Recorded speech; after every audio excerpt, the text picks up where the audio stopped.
Welcome to our Lunch and Learn on advocating for our ethics, a transformative approach. If you are watching this live or if you are watching this on our YouTube channel, this definitely counts towards formal professional development, but this will actually count for either your professional development mandatory ethics requirement or your professional development mandatory social justice requirement, or your professional development vicarious trauma burnout requirement, because we are going to be covering all three of those topics. If you've already covered those mandatory topics, great, just count it as formal professional development. If you have not, you can absolutely count it towards one of those as well. So with that, very excited to have you all joining us. And I'd like to begin by inviting you to join with me in the chat and acknowledge the name of where you are located. On the bottom right, you'll see the link to placenames.mapdev.ca. And I want to invite you to go there and write in the chat where you are located so that we can join collectively in this land acknowledgement.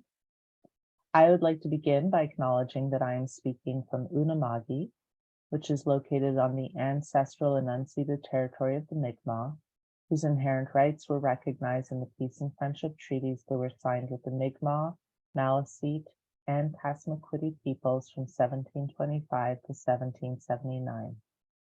This series of treaties did not surrender Indigenous land, resources, or sovereignty to the British Empire, but instead established rules for an ongoing relationship between nations. The treaties were later reaffirmed by Canada in Section 35 of the Constitution Act in 1982, and they remain active to this day. Let us take this time to pause in reflection and gratitude for the land where we live and work. We recognize the intersectional harms of colonization and affirm our commitment to translating this land acknowledgement into action. By seeking to implement the recommendations of the Truth and Reconciliation Commission's calls to action, we commit to doing what we can to becoming better treaty partners. We commit to learning and to unlearning. Let us take this moment to pause in gratitude for all who have and continue to heroically care and advocate for this beautiful land. May we join them in this sacred work. Let us ground ourselves in the wisdom of the land-based Mi'kmaq teachings and values that we must all begin to learn. Let us work to decolonize ourselves, our practice, and this community that we share by working for justice as an expression of our gratitude for being here. Let us take a deep breath and recenter ourselves away from the violent ways colonization fills our world and fills us. Let us take a deep breath and work on letting go of the racism, queerphobia, and unconscious bias that is everywhere, inside and out. May our session today lead us to be in right relationship with this land and with one another. When we acknowledge the land, we must also begin to acknowledge the wisdom of this planet and align ourselves with its truths. And when we ground ourselves in the wisdom of this planet, we acknowledge those forces that seem like gravity and reflect upon those issues that are manufactured. We begin to understand the deeper wisdom that was repressed, the deeper wisdom that can heal us. When we pull back the veil of the stories we are told, when we see the systemic forces that impact us every day, when we allow ourselves to unlearn deeply, we begin to see more clearly the intersectionality of oppression and the interconnectedness of hope. Today, let us exhale out all that keeps us from the justice, equity, and healing that each of us deserve. Today, let us ground ourselves in the wisdom that can teach us the path to reconciliation and wholeness. So we begin our session on advocating for our ethics by grounding ourselves in the repositioning report that we commissioned and that you can find on our website. You can just go to Google and go NSCSW and repositioning report, and you will find it. We look forward to our new website that is under construction and hopefully will be easier to navigate. But in that report, you will see that 98% of our members who were interviewed who work in mental health indicated that they experienced severe moral distress. And further research has shown that this continues to be true, not just in Nova Scotia, but across Canada. And indeed, we are looking at the possibility of doing additional research to look at how this is also true across disciplines. So not only in mental health care, but in DCS or in other areas of social work. This level of moral distress has been the guiding call to everything that we do, from our employer engagement efforts to our social justice and advocacy efforts to our education efforts, as I'm doing today, to the way we are thinking about our professional standards and ethics. And all that we do is really grounded in the voices of concern of our members, and specifically in the moral distress. Now, we are not unique in dealing with burnout. This is something that many disciplines share, and certainly within healthcare more broadly. The symptoms of burnout, as you likely know, and we have talked a lot about it, they are many, and we can see how it impacts our quality of life, our capacity to sleep, our immunity. It is often affected by a number of different issues that lead us to feel like things are beyond our control. And you'll see here there's social and cultural factors.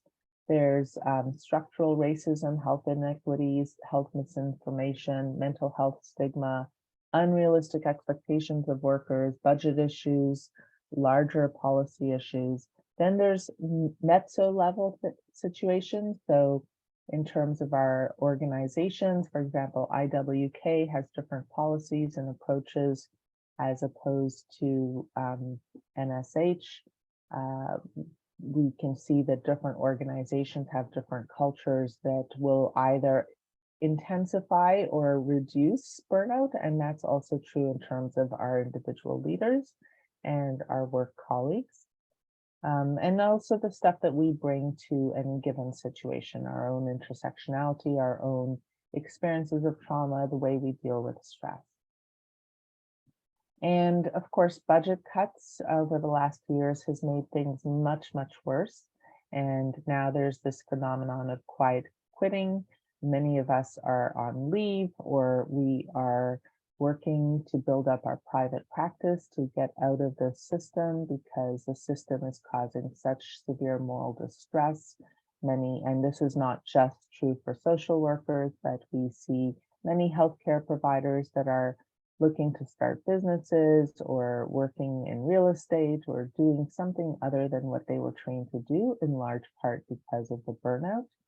And so the recruitment and retention issues that are actually the problem of the system and are contributing to some of the crisis are all related to this larger system. Now, when we talk about the ethics of burnout and compassion fatigue, and you all know that I have a much larger PowerPoint on this particular issue, but we can divide up the issues from ethical issues on a micro level and ethical issues on a macro level. And just as a reminder, an ethical dilemma is a situation where there is a difficult choice, either a choice to be made between two or more options, or no good ethical choice, which is often what we experience. There's no good ethical choice because the policies and resources are not dedicated to helping us have good choices. For example, we don't have psychosocial, structural equity and resources. We have a housing crisis, we've got poverty, we've got climate injustice, we've got racism, we've got colonialism, we've got queer phobia, we've got ableism. There's so many different problems, right, and that are contributing to our experiences. On a micro level,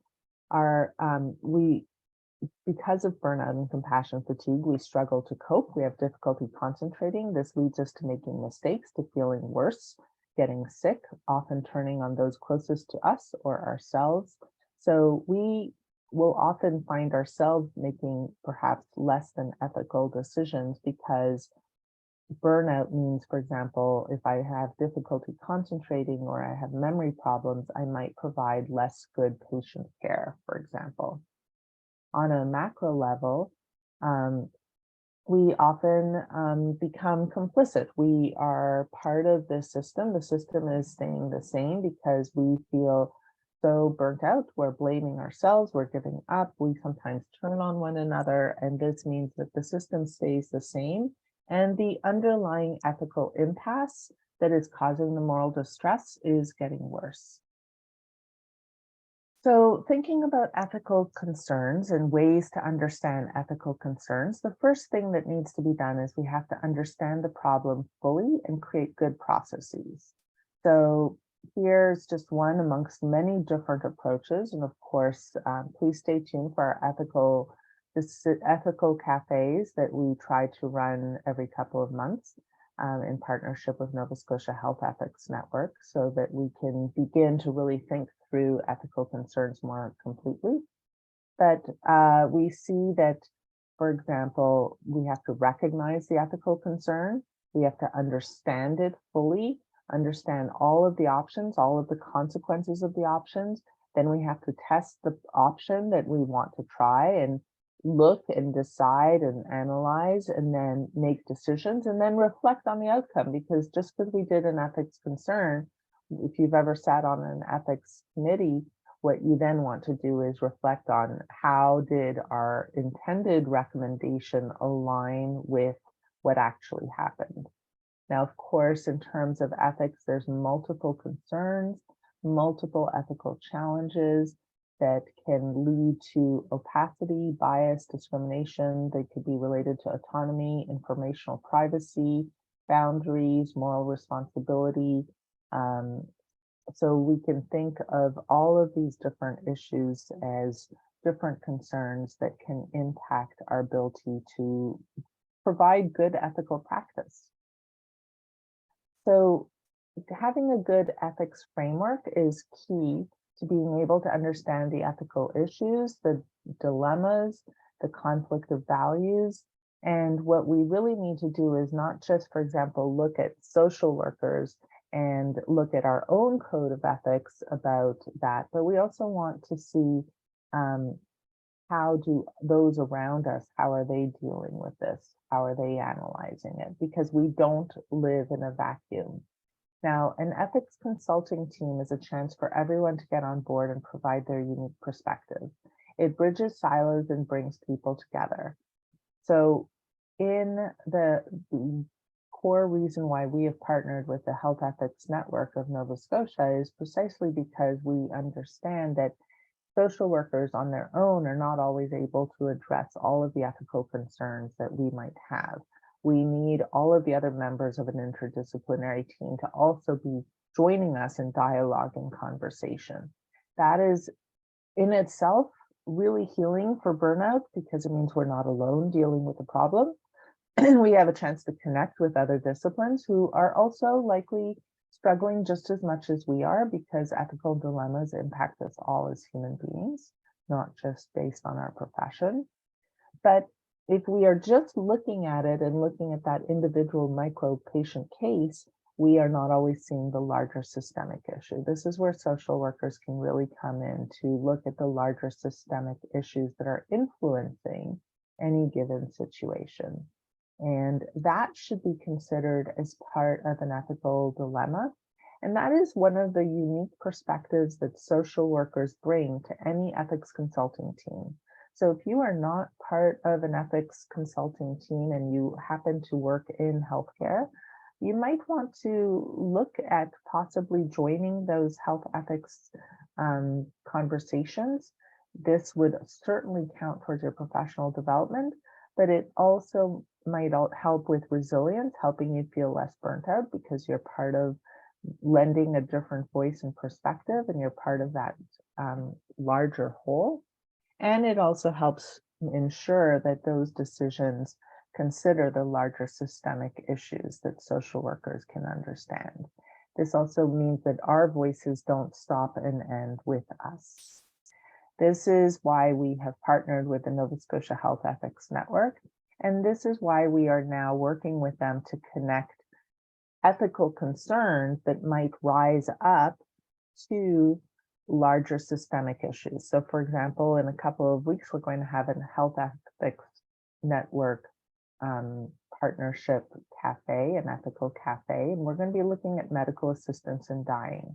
Medical assistance in dying, as you know, is a big issue, in part because very soon it is going to be expanded to include non-medical reasons, non-fatal reasons why someone might choose to consider medical assistance in dying. So we already see some people in Quebec, for example, or elsewhere who have been struggling with issues of poverty and structural discrimination, and who feel hopeless and have a variety of different challenges and are considering medical assistance in dying. And that is not the right reason why someone might choose that. So what we want to make sure that we begin to do is work with the Health Ethics Network to ensure that anytime any of us, not just social workers, but healthcare providers, are aware of someone with whom we're working who is considering medical assistance in dying as a solution to something like poverty or discrimination or the housing crisis, that we begin to track that and shine a bright light on those larger systemic issues, because those larger systemic issues need to be addressed on a larger policy level. And our toolkit was created in part to try to help prepare us, and it's in the process of continuing to be refined, so that when medical assistance in dying is expanded and people feel like they have no other option to their mental health concerns, to their psychosocial structural issues, that we can work in partnership with all of the other health disciplines to advocate for change. Because ethically, the solution to a housing crisis isn't medical assistance in dying, it is investing in housing.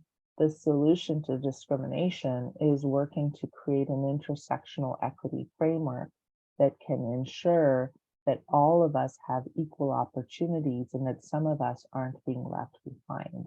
That is true ethical practice. The fact that this is not yet in place is part of why we are all burning out. And we need to begin to understand burnout as this vicious cycle that contributes. So what we experience in our individual life, for example, our crazy workloads, our impossible caseloads, our hours, our shifts, our unique roles where we're asked to do things by the system that go against what we were taught in school. So for example, cognitive behavioral therapy. We know that research says that while it can be really helpful for some people, it is actually detrimental and causes harm to people who have neurodiversities. That telling someone with a neurodiversity that they have a cognitive fallacy is not actually going to help them. And there is research that shows that, for example, is causing harm. And yet, many of our members might be told that they have to do that. So perhaps filing an ethics complaint would be not necessarily with the Nova Scotia College of Social Workers, although we are happy to be your first point of contact. And then we, if you don't feel safe doing it yourself, we will do it on your behalf with the Nova Scotia Health Ethics Network. But issues around the cognitive behavioral therapy, for example, being mandated to provide a service that could cause harm is an ethical issue. And we don't recognize it as an ethical issue. So instead, we feel distressed and burnt out. So the role characteristics that you see on the contributing factors at the top left is one example amongst many that can cause moral distress and ethical conflicts, and that need to be redirected. That distress that we feel, that we internalize, that we just feel like the system's out against us, those are actually, the feeling of the system is out against me is actually a sign, it's a diagnostic symptom of burnout.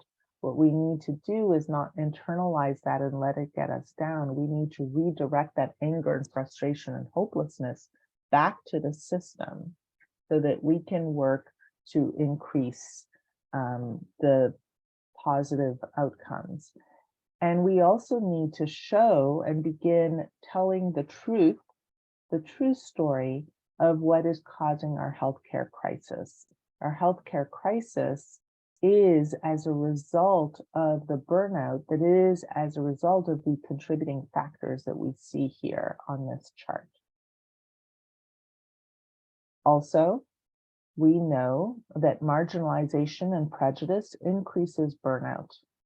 So if you look at this intersectional wheel of power and privilege, which we are increasingly working with other healthcare providers, the Nova Scotia College of Physicians, the Doctors Nova Scotia Association of Psychologists, all of the other disciplines, the health department at the University of Louisville, we are working in partnership with as many different people as possible to help all of us understand how the intersectional wheel of power and privilege is impacting burnout and is impacting each of us. So, for example, power is in the center. If I am white, slim, neurotypical, Christian, stable, rich adult with a post-secondary education who owns a car and a house and salaried and a citizen and gay and cisgendered male and speak English, I'm going to have a ton of power. But not all of us are all of those things.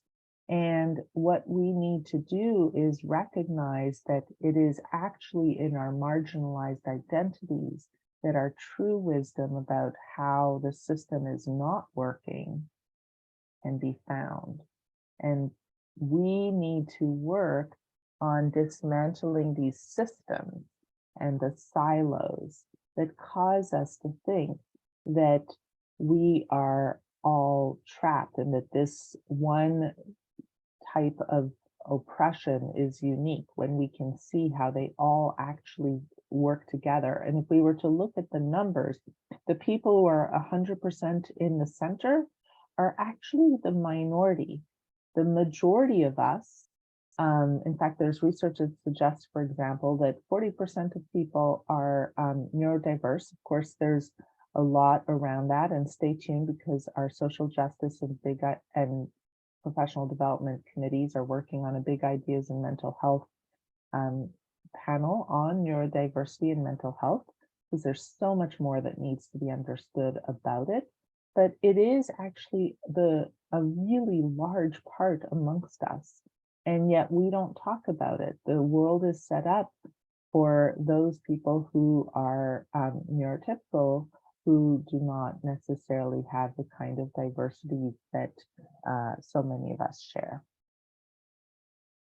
So what we want to do is think about this from a systems perspective. And one of the ways that the systems theory talks about is the identified patient.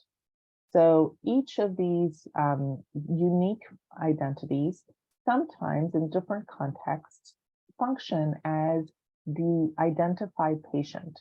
Now, if you know systems theory, and this is just a little plug, we are going to be having yet again introductory 8-week class on Bowen family systems theory in the fall, so stay tuned. But the identified patient is a family member who is unofficially chosen as the bearer of all the symptoms related to an entire family's dysfunction. So the family can stay together by focusing upon the identified patient, the problem child, the one person who is to blame for everything.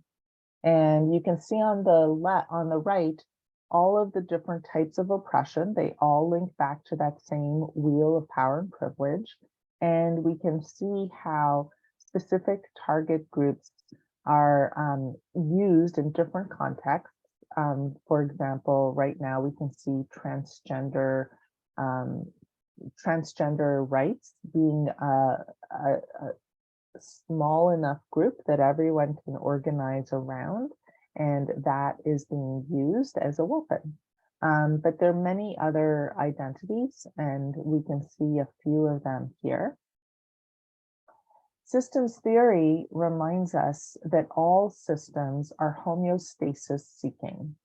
What homeostasis means is it is a systems concept that describes the tendency of a system to maintain or preserve equilibrium or balance. In essence, homeostasis is conserving the energy of the system and maintains the status quo. So everyone can focus on the one identified patient, the one problem child, the one part of the intersectional wheel of power and privilege that is being targeted, and then everyone else feels safe because we are not the ones who are at wrong, and we can then help make sure that the system is safe. Now, systems theory and structural therapy relies upon understanding this and realizing that all we need to do to change the entire system and unbalance it is to leave our assigned roles, to no longer agree that the identified patient is the problem. So we can see that unlike in the United States or in other parts of Canada, and unlike in other parts of Turtle Island, we can see that, for example, in Mi'kma'ki, all of the healthcare providers, all of the different people came together to support transgender youth. So we had our Big Ideas panel. So while it is a source of big debate in other provinces, right here in Mi'kma'ki, because we're organizing early and we have already been doing so much work up till now around education, here right now, everyone is united. So that is the potential to disrupt the system on a larger level using systems theory. But silos maintain the status quo wheel. And that's really what the intersectional wheel of power and privilege is. It is the status quo wheel. And systems theory teaches us that there can be a different way, because actually we are the majority. If we all band together, all of the different identities that live at the margins, if we focus on that, we have the potential to disrupt the homeostasis system. This is a huge reason why the colonial system is set up, white supremacy is set up to try to keep us divided amongst ourselves. And each different intersectional identity begins to compete with one another. And this competing with one another has sometimes been called the oppression Olympics, like my suffering is worse than your suffering. You don't have to suffer in the unique ways that I have to suffer. This is just one example of what Steve Biko talks about, which is the ways in which the mind of the oppressed somehow, instead of focusing on the root of our problems, which is those with power and privilege, we begin to compete with one another over whose suffering needs to be recognized in a unique way. So we begin to argue over who gets to be the token person sitting at the table without really thinking about how do we disrupt the table as a whole, right? So some of the different characteristics of white supremacy culture that we don't realize even are perfectionism, the sense of urgency that keeps us from being grounded in our heart and spirit, defensiveness, focusing on quantity over quality, this idea that there's only one right way, paternalism, patriarchy, either or binary thinking, power hoarding, I'm going to hold on to control, fear of open conflict, individualism, I'm the only one. This notion that there's something about objectivity. So for example, we don't talk about psychodynamic theory. Stay tuned, because there's going to be a couple of classes this year on psychodynamic theory, specifically the role of the unconscious, because the role of the unconscious, as I'm going to explain in a little bit, plays a very big role in maintaining the status quo. So one component of the unconscious is a tendency that's called fawn response to trauma, where we begin to adopt the methods of those in charge. It's sometimes called the Stockholm syndrome, or identifying with the aggressor. It's what Steve Biko talked about as being the most potent weapon in the hands of the oppressor is the mind of the oppressed. And the Stockholm syndrome, as you may know, is how after release, hostages can sometimes defend their captors, the ways in which we sometimes begin to identify with the people who oppress us. And this is really related to psychodynamic theory. Sandor Ferenczi talked about this as introjection of the aggressor and the ways in which our own psyches begin to oppress ourselves. This is sometimes called internalized hatred or oppression or bias. It's just one amongst many different trauma responses, but it is one that we don't normally talk about. So we often talk about fight or flight, maybe freeze, but we don't talk about fatigue, which is also called burnout, or sometimes called flop. We don't talk about flood, the ways in which we can feel so overwhelmed and emotional that we become paralyzed. And we definitely don't usually talk about fawn from a political strategic perspective, which is the ways in which we sometimes focus on pleasing those in authority and we silence and repress ourselves. So understanding the diverse trauma responses and understanding trauma as something that all of us, especially those of us that have intersectional identities on the margins of that power wheel that is the creation of silos of unique identities that are all suffering under the weight of colonialism, capitalism, racism, queerphobia, systemic injustice, ableism. Instead of seeing how they're all connected, we sometimes fawn and identify with the oppressor, or we burn out, or we have other trauma responses. So it's really important to understand the different trauma responses and how that is actually part of compassion fatigue and burnout, and also how this ties in with lateral violence. So lateral violence is when we identify with the oppressor and we deflect attention on others to stay safe. So bullying is one example of this. Bullying is a trauma response. It's a type of fawn where we identify with the aggressor. And society teaches us that staying safe often means finding a weaker victim. So if we look at this dynamic, we can see this pattern everywhere. We can see it individually, we can see it in the schoolyard, but we can also see it in our workplaces. We can also see it in larger systemic policies and structures, and even in global conflict. This is what's sometimes called oppression Olympics. Of course, there's a lot of problems with the term. It is glamorizing and trivializing. But what it does speak about is the importance of joining together in solidarity. That solidarity is a necessary alternative to lateral violence, which again, lateral violence can be defined as displaced violence directed against one's peers or other marginalized individuals or groups, rather than the actual source of oppression. It is a cycle of abuse, and its roots lie in factors such as colonization, oppression, intergenerational trauma, and ongoing experiences of racism and discrimination. So here's a little bit about this that is drawn from Indigenous Australian resource called Spirit Dreaming. And it talks about how lateral violence is a way of killing us softly. It's when the oppressed becomes the oppressor and we use destructive powers over others. And it's our own peers that begin to bully us.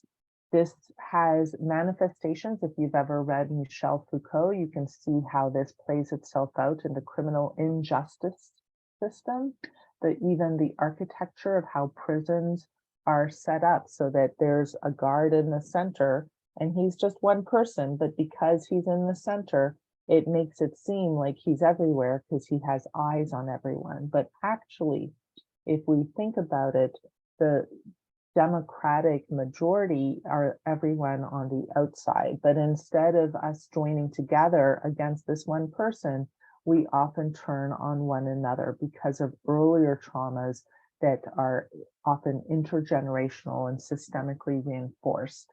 And so lateral violence is the expression of rage, anger, fear, and terror that can only be safely vented upon those closest to us when we are being oppressed. And it occurs when an oppressed group of people engage in destructive ways of behaviors as a way of feeling a sense of power for themselves in a powerless situation. And this is a much more complicated topic that we can probably not address necessarily today, but it is an important component of being able to understand that because no one wants to be at the bottom of the pecking order of the hierarchy that is constructed by colonization, we begin to turn on others as a way of trying to stay safe. And this is actually part of the fawn response and the redirection of our fight response. And we see this in terms of even not just identities of the power privilege, but even in terms of the professions. So for example, us as social workers, we often feel closer to the bottom of the hierarchy. We don't feel like we have as much power, neither financially nor in terms of say, as, for example, psychologists or psychiatrists. So sometimes we feel like we might be competing with other healthcare disciplines. So for example, up till recently, we have not necessarily joined together with the other healthcare providers to create that sense of we're all in this together as human beings. Instead, we look at our roles, our professional identities, and sometimes those professional identities divide us. And that also reflects a larger systemic colonial silo of different disciplines, knowledge, and is reflective of really the problem of a lot of healthcare, where we have mental health that is somehow separate from physical health, even though, for example, we know that anyone who has a heart attack is going to have anxiety and depression. It's been proven, but we don't give automatic treatment for that. And mental health is still not part of standard care. It's still not paid for. And all of the ways in which instead mental health is stigmatizing, we as a profession, we have associated stigma for the people we help. And because social workers are the most systemically focused and most closely aligned with those we serve, we often have the most of that stigma. And that is part of our wage disparity. So we are working to advocate for ourselves, but we are working to do that also as part of a larger whole. But every discipline has their own examples of this dynamic. So you may have heard that nurses eat their young. So that is something that is often said about other disciplines, and it's an example of lateral violence. We either turn on other members of our own discipline or on other professions. We are not focusing on who is really at the core of our struggles. And so when we turn on those closest to us or feel like we're unfairly picked on, no one's listening to us, those beliefs actually contribute to the burnout that maintains the status quo, that maintains the homeostasis system that we talk about. We buy into the idea of the identified patient, and no one wants to be the identified patient. So here's a couple of things, just a couple of visuals. Either we say, no, no, no, I'm the bigger, like, do nurses eat their young? No, we don't eat anything, sometimes for 12 hours at a time. Or we look at, for example, we try to have jokes. Like here, you can see different jokes, the ways in which we try to make fun about this, or the ways in which we focus on the one weird person that we decide we are going to focus on to try to stay safe. But actually, the antidote for lateral violence is recognizing that we're part of a much larger whole and working to break down the silos by joining together. From a systems theory, this is actually the way we address true burnout and reduce the lateral violence. It is when we understand that these feelings that we have and any tension we experience at the workplace or often even at home or amongst others, or some of the drama we might see, for example, playing out in nonprofit boards where we work, all of these are symptoms of a system that is pitting us against one another. And advocacy is a cure, but only when that advocacy is done in such a way as it builds on solidarity. But instead, we have this oppressive culture that wants us to believe in a scarcity model, where resting is and healing. This is a quote from Rest is Resistance, which I encourage you to look at. There is abundance if we were to restructure everything. It's no accident that those most often suffering from these cultural implications are often the ones who are historically oppressed. And we have to recognize the signs and not say that it's normal, but just like the canary in the coal mine was there as a warning to us once upon a time in those mining days, which is a very problematic method that is worthy of deep discussion. Nevertheless, we do need to recognize that when those at the margins are struggling, we all are going to start struggling sooner or later. So what we need to do is shine a bright light on the problem. Even if we feel trapped and hopeless, and we might feel tempted to give up, there is another way if we look at systems theory. And our social work ethics compel us to advocate for justice. So here you can see our ethics decision-making tool, which is on our website. All you have to do is Google ethics decision-making tool, NSCSW, and you will find it. And you can see our code of ethics has respect for inherent dignity and worth of persons, pursuit of social justice, service to humanity, integrity in professional practice, confidentiality in professional practice, and competence. But up till now, we have still done this in silos, where usually when people contact us with ethical dilemmas, they are not actually concerned with our code of ethics. They're concerned with the ways in which our code of ethics conflicts with the larger systemic issues. That is why it's important to build a connection between what we are experiencing and what is needed to happen to dismantle larger systems. Our new code of ethics that will hopefully be launched in the next 6 months. We are on one of the later drafts of it with input from everyone. This new code is grounded in Indigenous values, in the lived experiences of historically marginalized populations, and it is anti-racist. It recognizes that if we are not dismantling racism, then we are complicit in it. And so all of the things that I'm saying now are only going to be more of a louder call to action for us as a profession in the coming year.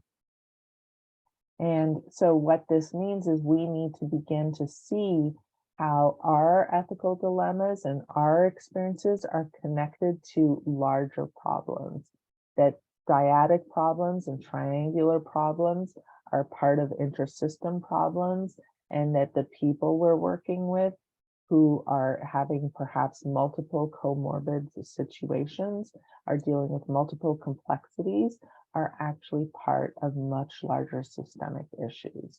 And this is where we need to be working on reconciliation and advocacy, and our new code of ethics is going to push us to a new level of advocacy to become anti-racist, to fight colonialism and intersectional hatred as an ethical mandate. And this is also why now it is required for social workers to do social justice advocacy at least 1 hour as part of your professional development, because of our commitment to reconciliation and to decolonizing ourselves.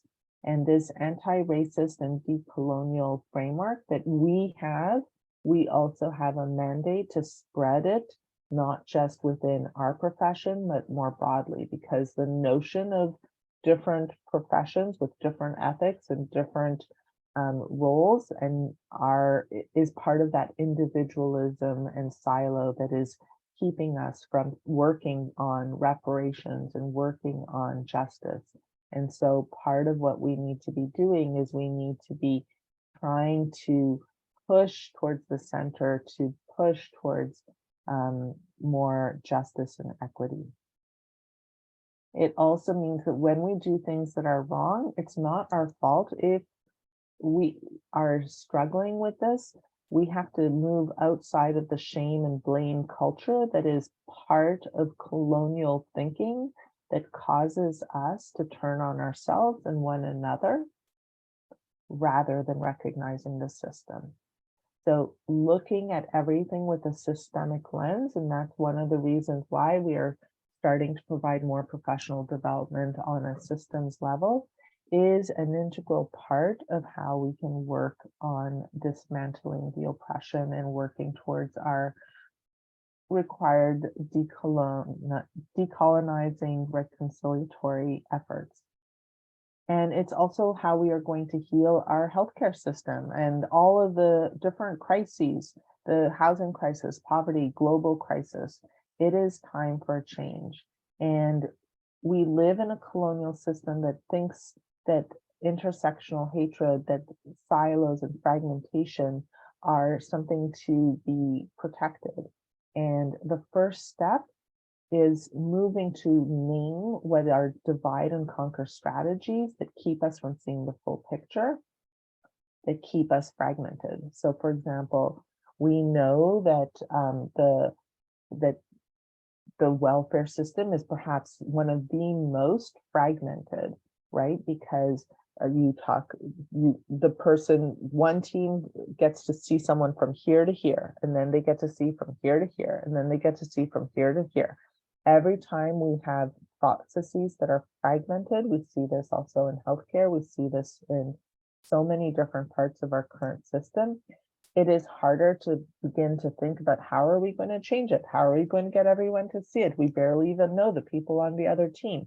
So beginning to see how we are all connected is actually also how we're going to reduce that burnout and sense of isolation. It's also from an ethical perspective. It helps reduce redundancy and error and increases safety. So this is the core reason why we are advocating for this. We exist with a dual mandate to regulate the profession, but also to advocate for public safety. And this is a public safety issue because more and more people are struggling and suffering and hurting and dying. And we know that as medical assistance and dying is expanded without appropriate resources, if it's going to be easier for someone to see a doctor to die than it is for them to see a doctor in order to live a happy, healthy life, then we know that there's a deep problem. So what we need to do is advocate for more access to healthcare, more access to mental health, more access to resources, to housing, to supports. That is how we have to focus our efforts. And step number one is simply bringing people together. That is the first step. We do this as social workers. We are governed by systems theory, from recognizing that the individual is a reflection of larger systemic forces, and recognizing that our perspective is just one part of a larger whole. Now, we do work with people who don't always see all of our perspectives, but this is part of how we can begin to get more perspectives included and heard.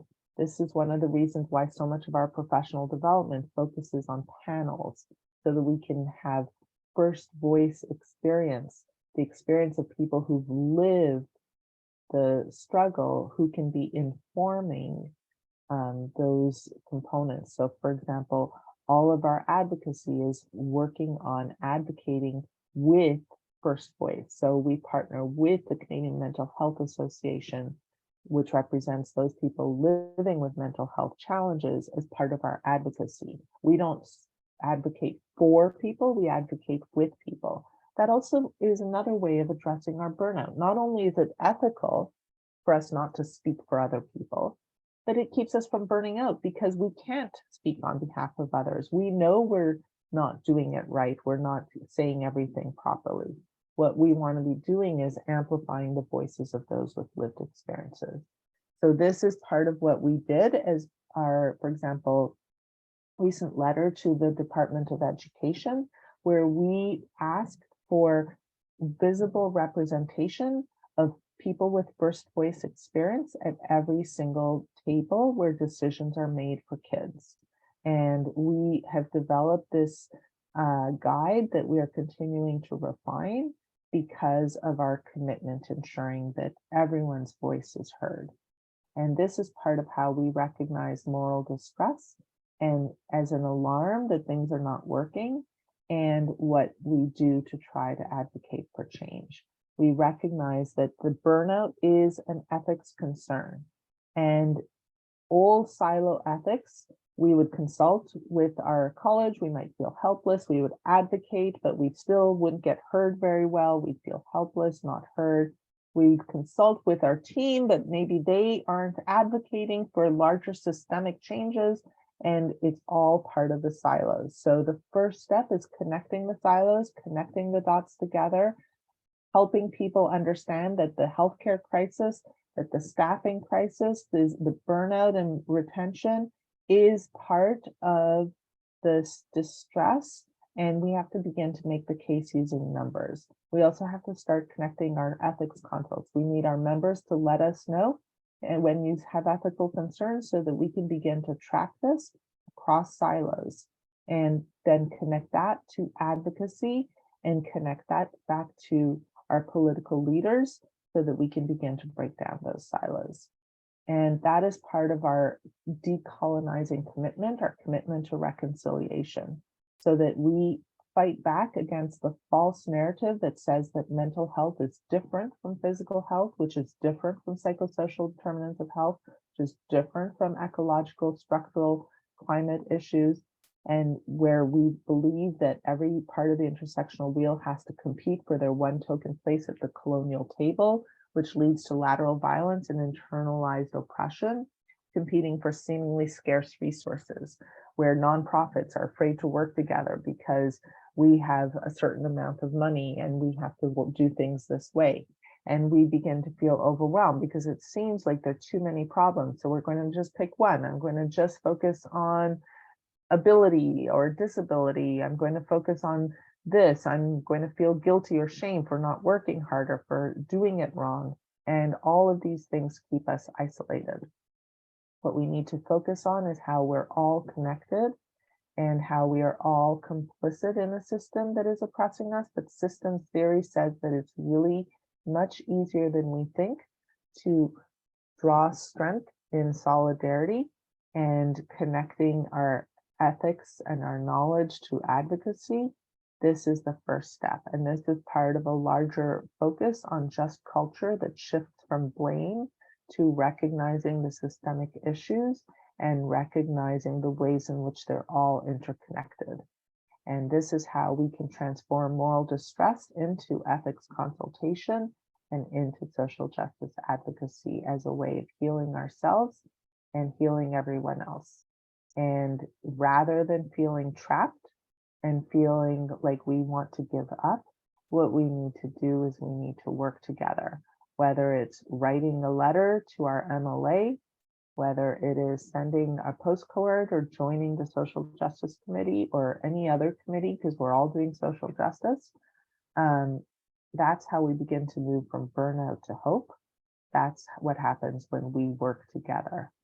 And if all of us, first voice, social workers, psychologists, healthcare workers, teachers, we all at the exact same time contacted our MLA the exact same way, our voices might get heard. But it begins with recognizing burnout as ethics concerns and joining together to fight the source of the problem instead of blaming ourselves or others. That, my friends, is the end of our session. I'm going to stop the recording.